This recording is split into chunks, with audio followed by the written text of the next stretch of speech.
lips are cool at dawn. Olive leaves still hold the night. Smoke is curling slow and thin. Names I whisper to the light. Sing, oh, sing to the stones and sky. Let the old words rise. Let the old words rise. Feet on earth and eyes held high. Welcome back, guys, to another reaction video. We are again going to continue Kings and Generals, how Rome conquered Greece. This is going to be part 3 and I'm really excited. The last episode was actually pretty good. Somewhat. We saw the end of the Punic War. We saw how Philip was trying to Philip of Macedon trying to take advantage of the situation and completely failing. We got a bit of a backstory on the Macedon and a couple of different kings, and it's pretty interesting. And we are kind of getting into the political system that's going on in the East, which is very, very interesting. I never knew about the Aetolian League and different Greek city-states, and they had unions. That was pretty interesting. Yeah, let's see how this is going to continue. V received reports of the final Roman victory at Zama in 202 BC. He did not stop his belligerent behavior. Instead, he began to take advantage of a weakened Egypt, alarming many of his smaller neighbors. From Really? 207 BC, Egypt He just got his ass kicked and now he wants to fight Egypt. Really? had been caught in a downward spiral. Since the Battle of Ipsus, the eastern Mediterranean had been kept stable by a balance of power between the three major Hellenistic monarchies: Antigonid Macedon, Ptolemaic Egypt, and the Seleucid Empire. Really? Okay. I did not know that Macedon was that big of a player. On a map they look pretty small. Seleucid Empire, I never heard about that. That's really, really interesting. And Ptolemaic Egypt. Isn't that the Ptolemaic? I heard that somewhere before. Is that Cleopatra's family? Maybe? If one of the three was becoming too powerful, the other two prevented it from becoming a hegemon. This system began to break down in 205 BC. Look at the size of this empire. It's from Western Turkey to, seems like it's going all the way to Iran. Priests of the Egyptian god Ammon took advantage of native discontent with Ptolemaic rule and proclaimed a new pharaoh. This ignited a devastating revolt which detached all of Upper Egypt from the regime in Alexandria. That's not good. Matters deteriorated even further in 204 BC, when King Ptolemy IV died prematurely and was succeeded by his 6-year-old son, Ptolemy IV. Oh no, never. It always ends in turmoil when you have a kid on the throne. Fifth, conflicts over the regency paralyzed the Alexandrian regime and rendered it vulnerable. Alexandrian regime couldn't have been worse. The First Macedonian War between the Romans and Philip had just ended, and Seleucid king Antiochus III had returned from his Great Eastern campaigns. Okay. Both of these great kings now hungrily eyed the almost... Oh, so Egypt had territory that close.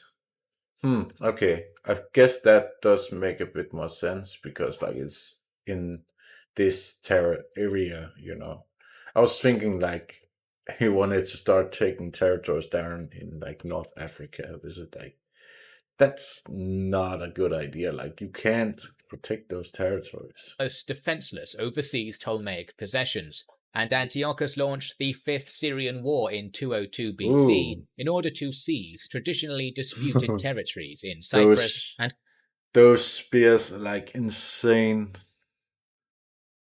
Coele Syria. Nothing.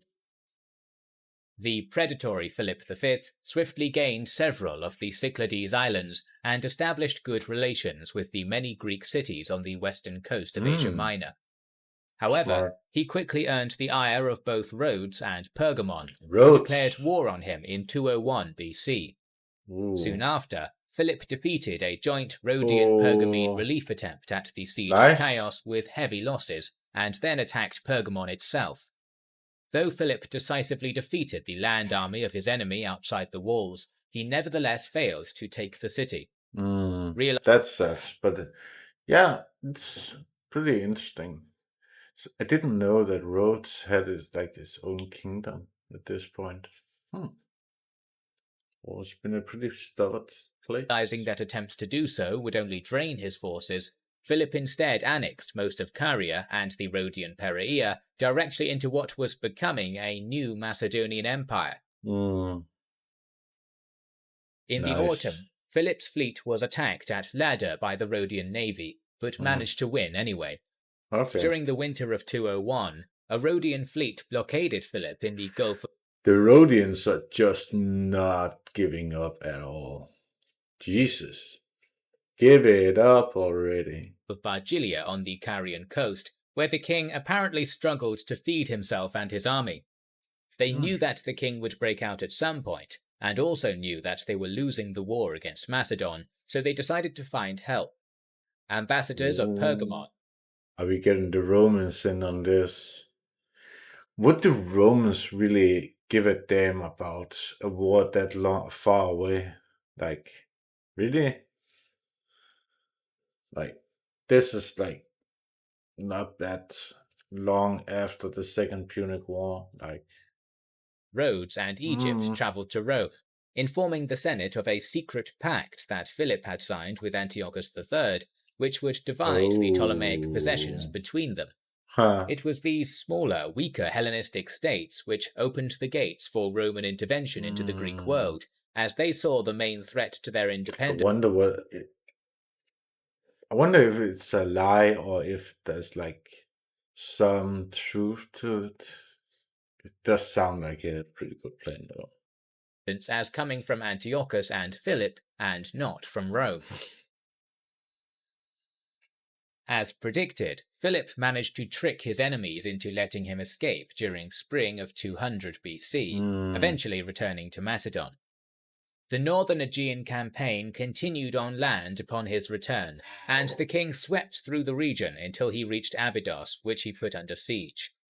Observing this blatant Macedonian aggression, and the dangerous cooperation between the two Hellenistic monarchies, gotta take like a long time for them to like get that message.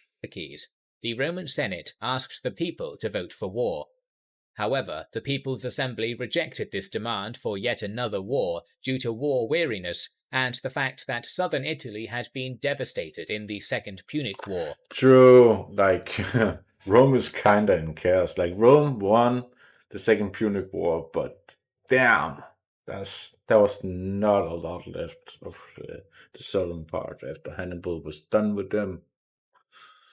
Consul Publius Sulpicius Galba intervened and gave a speech comparing the emerging Macedonian threat to the great invaders of Italy, Pyrrhus and Hannibal, and that... Pyrrhus? That's the second time I heard about that guy. Maybe I should check him out at some point. That persuaded the assembly to declare... Even if Pyrrhus is set up like next to Hannibal, like I need to know more about this guy. War.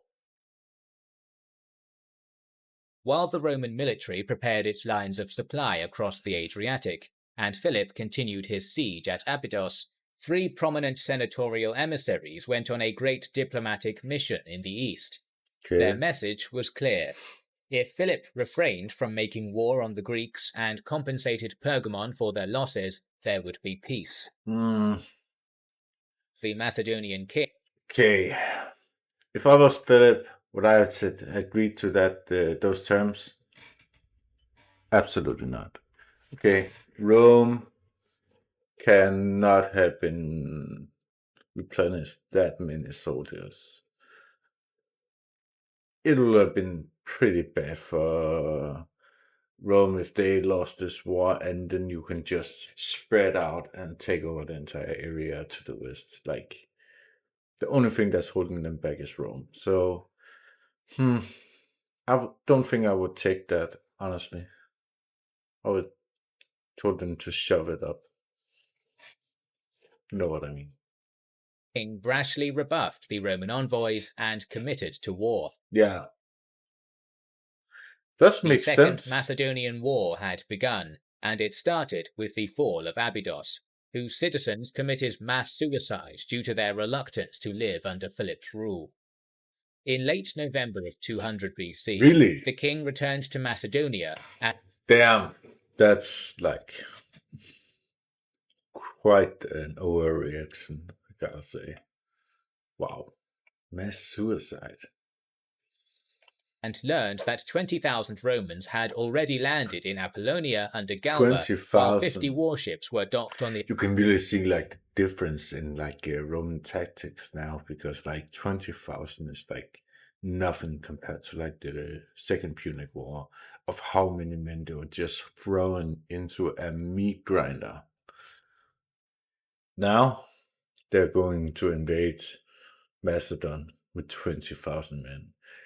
Things has changed. island of Corcyra. We also saw that in the First Macedonian War, but we didn't really get that many numbers.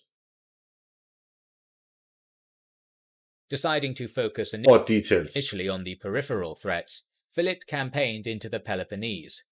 At the same time, Consul Galba conducted raids into the Illyrian countryside to prepare for the campaign, notoriously sacking Antipatria so thoroughly that it only recovered 700 years later, after subsequently failing to Yo, that's wild. I thought the Illyrians were kind of a client state of the Romans still. I guess not. invade Macedon through the mountains. The weak and sickly Galba was replaced by Publius Villius Tapulus. Okay. Things went even worse for Villius, as he was immediately faced with a mutiny among the legions upon taking command. Ooh. 2,000 veterans of Not the great. Second Punic War felt they had been away from their farm. Yo, veterans of the Punic Wars. Wow, how long was the military service? Like, the Punic Wars ended like 10 years ago. They're still in the military. And families for too long and refused to obey orders. No. The Roman forces were paralyzed for a while. But Yeah, and you just arrived in Greece. That's really bad. to his credit, Villius listened to their complaints and promised to raise them with Respect. the Senate. Then he marched and encamped near a gorge on the To be fair, they do have some complaining to do, like, if these are veterans of the Punic Wars too, like... River. Philip V had also arrived here not long before, setting up his own army in a strong defensive position on the main route from Apollonia to Macedon. Okay. Villius's command had run its course, and immediately after establishing his camp at the Aus, he was replaced by a vibrant member of the patrician Quinctia family, Titus Quinctius Flamininus. Flamininus. Okay, there's apparently no relations between the two Flamininus. The Flamininus I'm thinking about is the one who is the idiot who died at Lake Trasimene during the Second Punic War. I think it was the third battle of Hannibal's in Italy. This passionate, hot-tempered and generous Philhellene had previously served with success as the governor of Tarentum, and in 198 was elected to the consulship despite being too young to legally do so. Ignoring the standard period of honours and administrative duties a new consul would undertake in Rome, He almost immediately set out for the Greek east with 3,000 veteran troops accompanying him. After reaching the Roman camp at the Alps, Flamininus relieved Villius of command and sent an envoy to demand negotiation. Imagine going to war with just 3,000. Obviously, there's 20,000 other men too, but like 3,000 in reinforcements, like you are invading a pretty powerful territory. I was thinking like 20,000 more. With Philip. King and consul faced off on opposite sides of the swift-flowing Aus, each with their respective entourages of advisors and generals behind them. Philip attempted to bring Flamininus to a compromise, arguing that the treatment of each annexed city would need to be different, proposing a decision by independent tribunal. However, Tribunal. Okay, so a tribunal is a special court, board, or body of officials appointed to hear cases, resolve disputes, or deliver judgment. This is honestly pretty fair. Obviously, the issue is going to be who's going to be on that court. So, this could go both ways, I guess. Flamininus was not going to accept any compromise, and instead proclaimed that his mission was to liberate all Greek states. To this end, he demanded that Philip first relinquish Thessaly, a possession which had been part of Macedon for 120 years. Ooh. You're going to make those demands with only 23,000 men. Okay. This intentionally irrational demand worked, provoking Philip into breaking off negotiations and returning to his excellent defensive position. Yeah, we're going to have a war now. The Roman general wasted no time and ordered his missile troops and light infantry to skirmish with Philip's forces, engaging in projectile duels. This distracted the Macedonians and their commander, while 4,300 hand-picked legionaries, guided by an Epirot noble named Charops, moved around a back route up and over the mountains. Once this flanking force was in place, Flamininus advanced, and the Macedonians fled to avoid being trapped in the Roman pit. Really? They just ran? Like, they weren't trapped, like, they have soldiers here. They seem to even have more soldiers than the Romans. The loss of Philip's crucial baggage train was a massive blow. Wow. But even worse was the loss of confidence that this defeat brought. Yeah, that's such an embarrassing loss. Like, to the Greek allies. You didn't even try, dude. Of Macedon. As the king returned with his bloodied army to Macedon, many wavering powers now either declared for the Romans or remained neutral, including the Achaean League, Macedon's most powerful ally. Achaean League. Oops. The subsequent campaign was indecisive for Flamininus, who became bogged down at a siege in Atrax and then retired for the winter. At the same time, Philip began preparing for a decisive clash in the following year, recruiting even youths and old men for war. Peace talks failed when the glory-hunting Flamininus's command was... Even old men? Really? You're that desperate, dude. Oh my god. ...extended, leading him to break off negotiations. When spring came in 197, Philip marched south and stopped at a town called Pharae, where his army began to forage for supplies, and even spotted some Roman scouts. Learning of the Macedonian presence, Flamininus and his army marched north from Boeotia, hoping to intercept Philip before... Yeah, he's probably gonna have an easy battle again, because you just lost the most important men in the previous battle. Oh, man. He could withdraw. On a bleak, foggy morning, the two armies finally came into the proximity of one another near a sloping ridge called Cynocephaly. Okay. Before the battle begins, let us take a moment to examine the composition of the opposing armies which... This animation is so cool, by the way. I love it. ...came into contact on the hills of Thessaly. Thessaly. Okay. Flamininus's field army consisted of 2 Roman and 2... Okay. 20,000 legionaries hesitate is the name apparently. Allied legions, totaling around 20,000 lethal Okay, Principes. legionary infantry, with many grizzled veterans of the Punic War And among them. Triari. 2,000 velites screened this core of the Roman Velites. army, while 2,500 equitae Equites. Okay. 2,500 is pretty good cavalry, honestly. cavalry and even 200 war elephants protected its flank. What? Where did they get elephants transported to Greece? 200. Oh.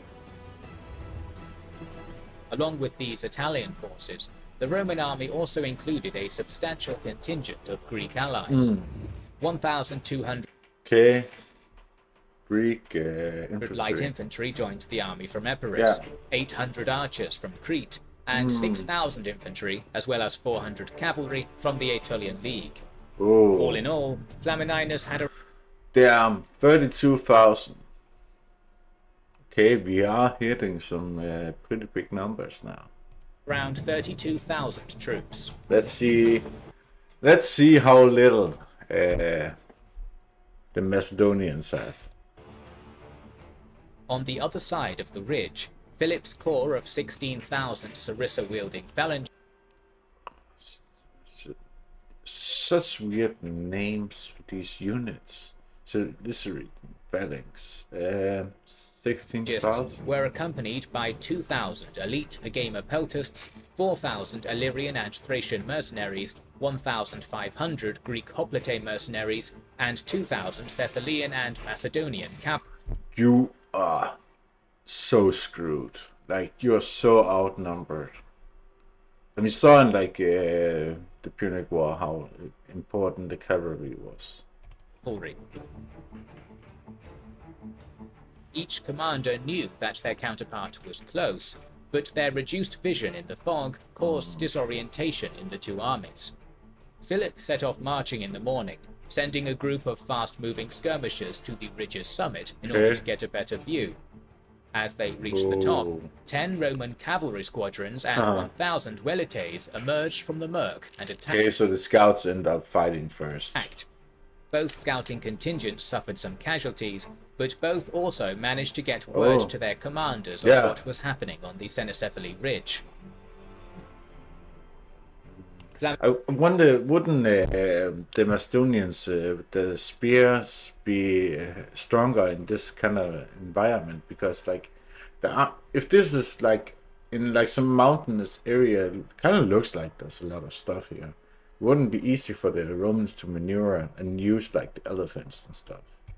Flamininus reacted swiftly, sending 2,000 Aetolian infantry and 500 cavalry to the ridge as reinforcements. Their arrival swung the balance in favor of the Romans, and the Antigonid skirmishing force slowly withdrew to the top of the ridge, sending frantic messengers to Philip for help. Even though the king did not wish to join battle in such unfavorable terrain, he it's unfavorable for him. Then don't. Was not going to abandon his scouting party. You're not abandoning them. They're away from the fighting. They just need to run. And sent 3,500 cavalry and mercenary infantry to reinforce it. Oh my God. This tipped the scales, and the new reinforcements now pushed the Romans back down the slope. Yeah, now you retreat, okay. Polybius tells us that they almost routed completely, but this was prevented by skillful skirmishing and harassment by the Aetolian allies. Okay. At this moment, the morning sun began to burn away the fog, and with the battle on the slope visible to the Romans, Flamininus and his entire army could see their forces losing. Witnessing the apparent defeat of the Roman skirmishing force demoralized the main Roman army, but their commander handled the situation. Yeah, but it's also pretty early, like it was just a skirmish. Appropriately. After You're still heavily outnumbering your opponent. Ordering his entire army to form up in battle order, Flamininus addressed his troops at the base of the slope. Okay. He used all of the oratory skills that a prominent politician would have, professing to them that You fought these men before, and you've beaten them before. Okay, I mean, pretty decent. I heard better. As this happened, the triumphant Antigonid skirmishers sent jubilant messages back to Philip, urging the king to attack while momentum was on their side. So the No, order was given for the army you're outnumbered. Don't go into unfavorable terrain, dude. Like, use your head. Okay.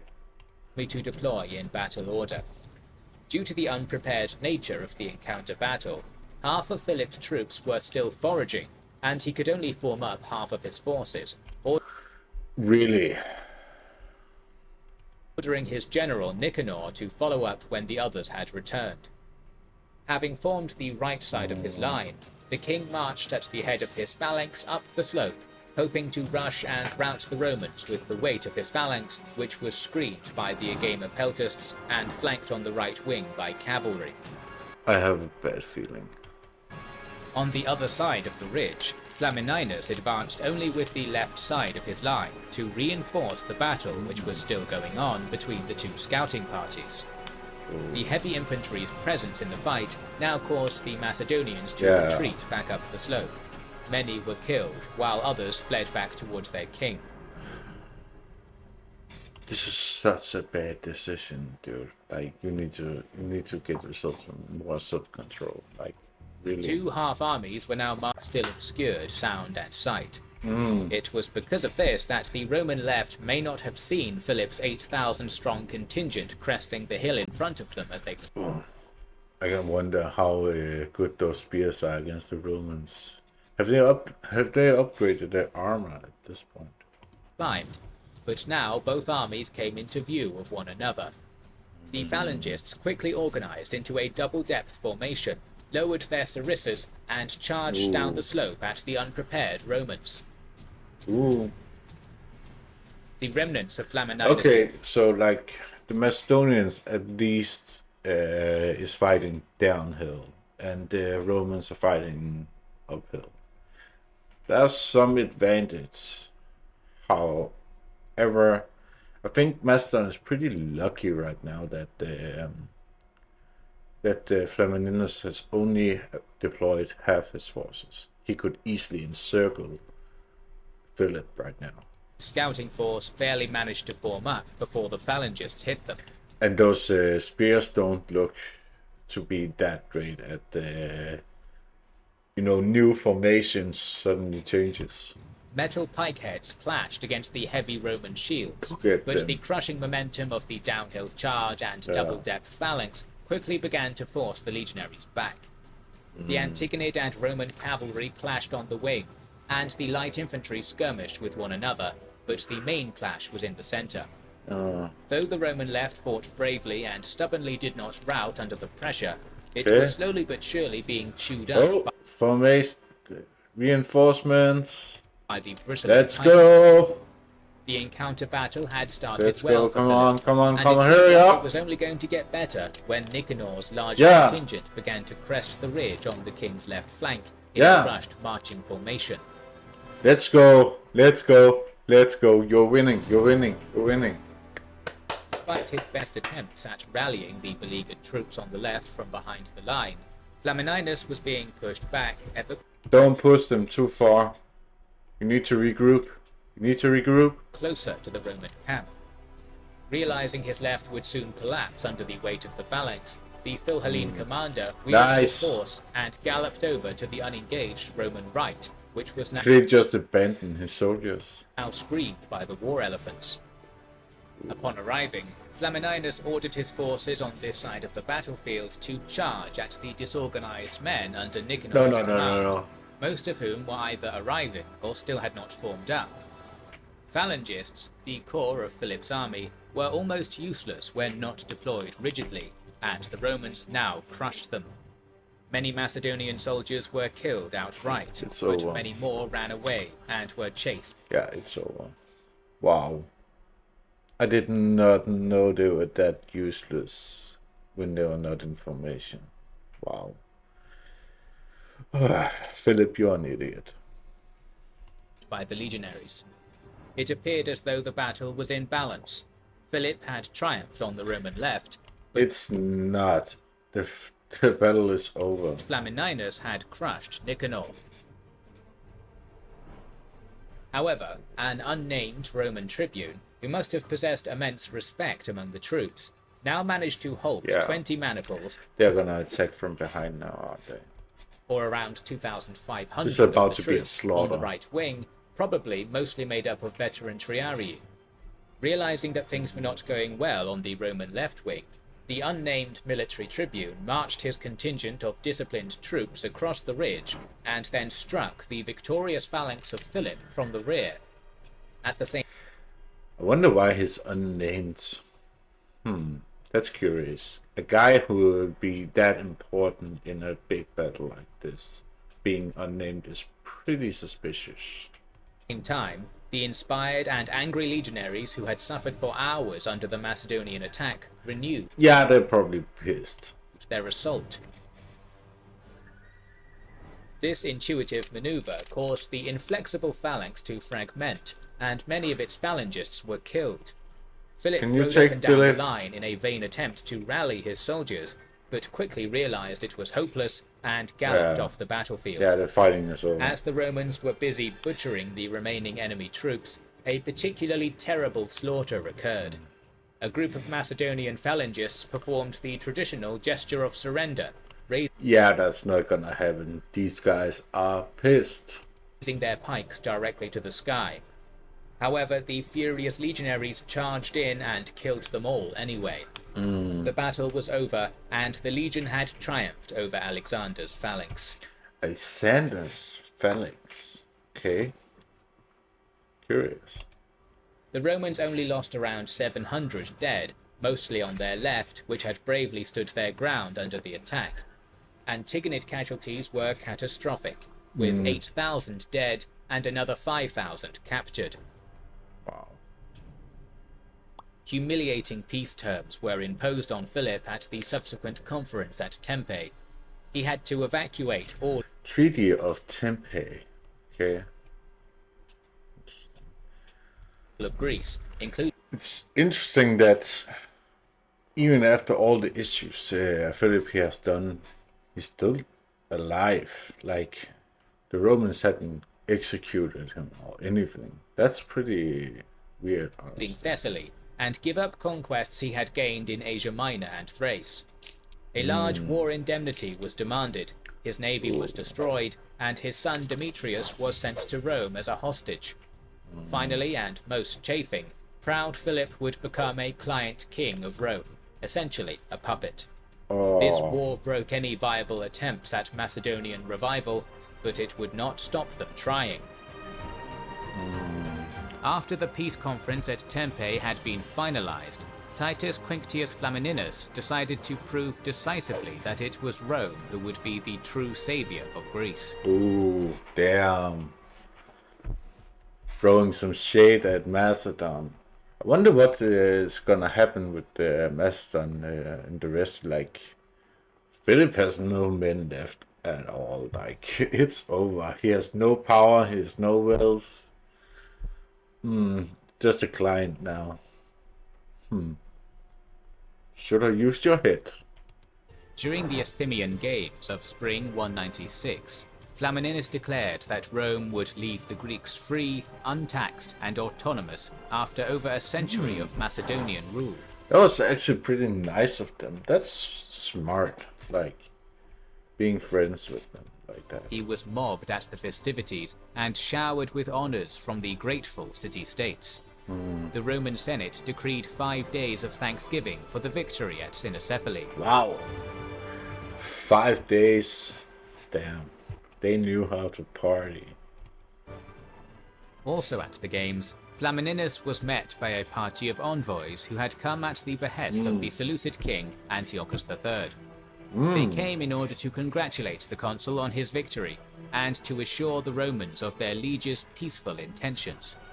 They were met with cold sternness and demands. Antiochus was to keep away from the Greek cities, withdraw his garrisons from those he had already seized, Rome. Yeah, I know you guys are like some of the best, but like Antiochus, this Seleucid empire seems pretty big. It's probably a bit more careful. and was ordered not to attempt a crossing into Greece. Ordered. Now we need to follow the admonition. Alright, thank you so much for watching this video, guys. This is pretty interesting, and I'm curious to see will Macedon ever play a role in this again? What is going to happen with the Seleucid Empire? Never heard about it, but they seem to be pretty big right now. Yeah, the original video will be down in the description. If you guys want to watch more of this kind of content, I'll have a video up on screen. And if you guys want to check out some myths and mythology, I will have a playlist up on screen. Otherwise, see ya!